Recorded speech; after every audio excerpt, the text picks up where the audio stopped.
धारावीतल्या या प्रचंड सभेला उपस्थित असलेले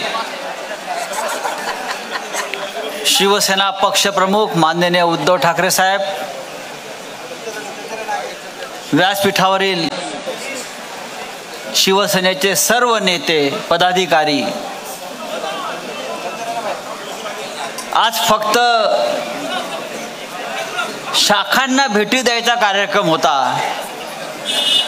आणि उद्धवजी म्हटले आपल्याला धारावीच्या शाखेला भेट द्यायची आहे. उद्धवजी, फक्त धारावीच्या शाखेला भेट असेल तर इथे आपण सभा घेतली तर काय होईल? ज्यांनी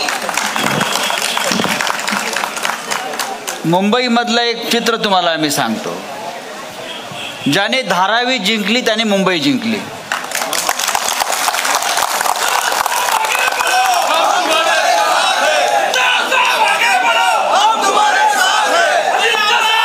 आणि धारावीकरांच्या हृदयामध्ये शिवसेना आहे,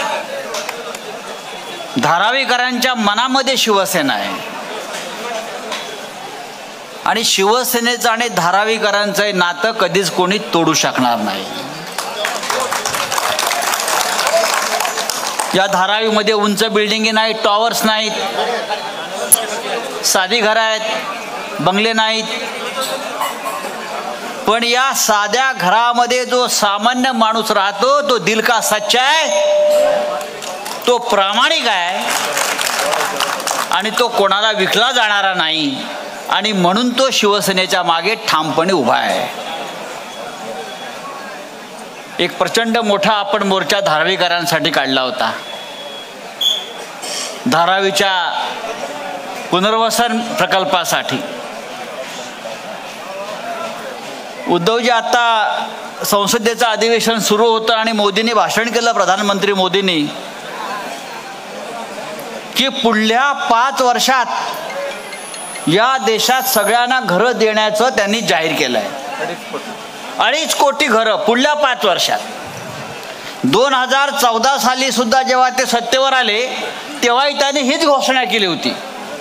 2014 नंतर पुढल्या 5 वर्षात सगळ्यांना घरं दिली जातील. 2019 साली सत्तेवर आले तेव्हाही त्यांनी परत तीच घोषणा केली की सगळ्यांना घरं दिली जातील. आणि आता 10 वर्षामध्ये कोणालाही घरं मिळालेली नाहीत. आता पुढल्या 5 वर्षामध्ये घरं मिळतील. आमचे धारावीवासी गेल्या 25 वर्षापासून घराच्या प्रतीक्षेमध्ये आहेत. धारावीकरांना घरं मिळेल का नाही मला माहीत नाही, पण अडाणीला मात्र 1 लाख कोटी मोदी देणार आहे या धारावीच्या जीवावर. आणि हे सगळं कारस्थान आपल्याला उधळून लावायचं आहे.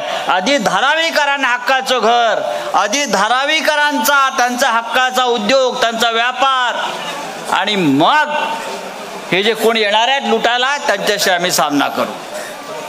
धारावी ही सगळ्यांचे, धारावीमध्ये सगळ्या जातीचे प्रांताचे लोक राहतात, पण धारावीचा रंग मात्र एकच आहे, तो म्हणजे भगवा रंग आहे.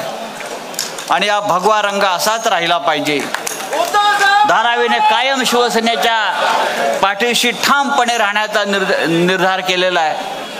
मी उद्धवजींना इतकं सांगेन, उद्धवजी, हा मुंबईचा विकास हा धारावीपासून आपण सुरुवात करायला हवा. जेव्हा आमची सत्ता येईल, दिल्लीमध्ये येईल, महाराष्ट्रामध्ये येईल, तेव्हा या धारावीच्या विकासाची पहिली वीट ही आपण रचली पाहिजे आणि ह्याच धारावीतून मुंबईचा विकास या देशानं पाहिला पाहिजे. अशा प्रकारची इच्छा मी व्यक्त करतो आणि तूर्त आपली रजा घेतो. जय हिंद, जय महाराष्ट्र.